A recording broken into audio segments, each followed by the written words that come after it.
মই ফকিৰাগ্ৰাম এইবাৰ পৰিষদীয় নিৰ্বাচনৰ কাৰণে আমাৰ বিপিএফ দলে যিটো হাইকমাণ্ডে যিটো নিৰ্দেশ দিছে যে আমাৰ 31 আমাৰ জানুৱাৰীৰ ভিতৰত মানে যিটো ডিমাণ্ড সাবমিট কৰিব দিছে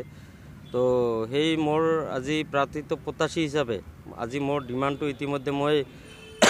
সাবমিট কৰিলোঁ আৰু আমাৰ ফকিৰাগ্ৰামৰ যিমান আমাৰ দলীয় কৰ্মী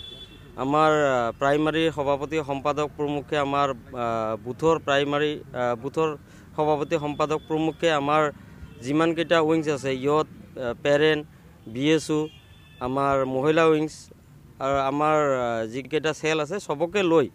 আজি মোৰ যিটো কেণ্ডিডেটছৰ দাবী আমাৰ দলৰ মাজত সেইটো মই আজি সাবমিট ইতিমধ্যে আমি কৰিলোঁ আৰু বহুকেইজনে দিছে ফকিৰাগ্ৰাম সমষ্টিৰ পৰা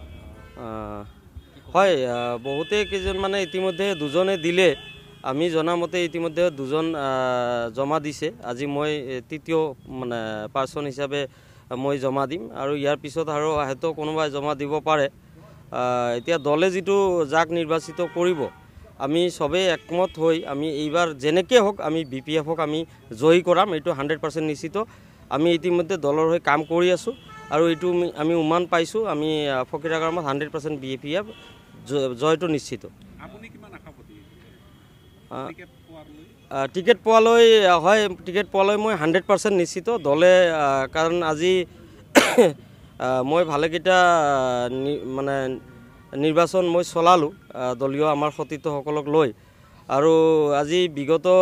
6-7 বছৰ ধৰি মই অবিৰতভাৱে দলৰ হৈ কাম কৰি আছোঁ আৰু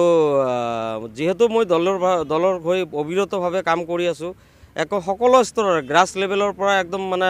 কেন্দ্ৰীয় পৰ্যায়লৈ সকলো মানুহৰ সকলো বুদ্ধিজীৱীৰ লগত মই সম্পৰ্ক বজাই ৰাখিছোঁ মই 100% নিশ্চিত দলে মোক টিকেট দিব